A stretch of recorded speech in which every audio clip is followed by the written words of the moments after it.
What's something that kept you motivated during school, and how did you communicate to your professors, and how did you study? I was born deafblind, and this feels normal to me. I kind of assumed the way I experience the world is how everyone experiences the world. I attended high school at Skyline in Oakland, and they had a resource room for blind students. So that meant I had mainstream classes where I was going to class with sighted students and hearing students, but there was a classroom I could go to if I needed books in Braille, if I needed computers that had Braille displays. So that resource room is rare. Many schools don't have a resource room for blind students, but having that helped me navigate going into mainstream classes with sighted hearing students.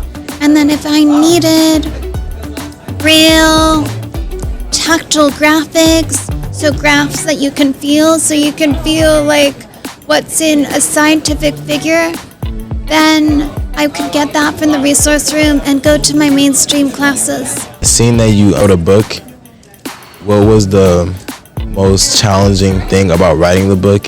When you write a book, you have to accept that every reader is going to take away their own message from the book.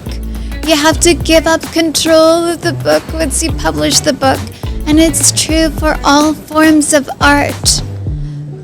There's the creator who creates the piece of art or book, and then there's the reader and viewer. And sometimes how people perceive your work is going to be very surprising. So I had to accept that people would read and interpret my book in different ways. I did hope that people would feel moved to advocate for accessibility, whether that's in their schools, in their churches, at their local parks. We should have access in all our different communities. How is it to you being a student at Harvard in general? So I grew up in my K through 12 experience. I was usually the only deafblind student in the classroom. I was used to being in classrooms with sighted hearing students, and that helped me build up advocacy skills. I had to help my teachers understand how to work with me and help my peers understand how we can work together and build friendships. So those skills were really helpful when I got to Harvard, because I had to use my same advocacy skills to let the teachers know what accommodations I would need in my classes and let my peers know how we can communicate.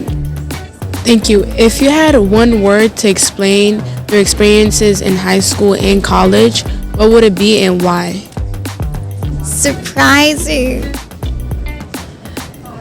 There were a lot of unknowns because there are very, very few deafblind students.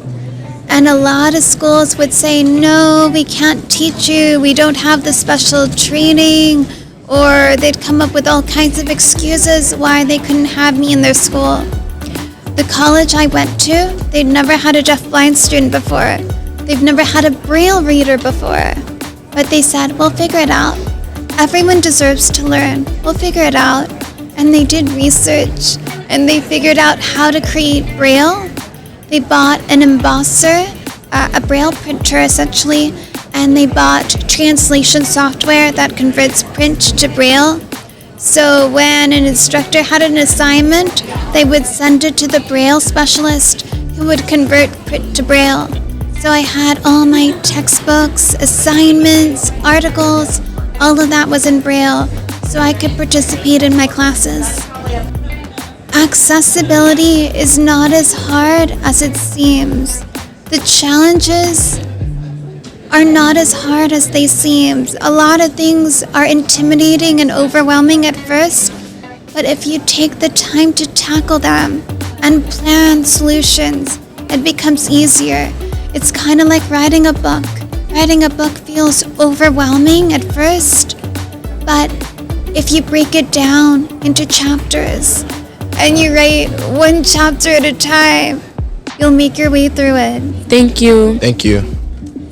Thank you.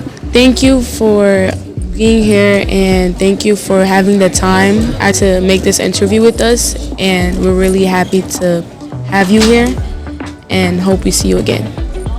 Thank you. Can I shake your hand? Yes. Yes, of course. Thank you. Thank you.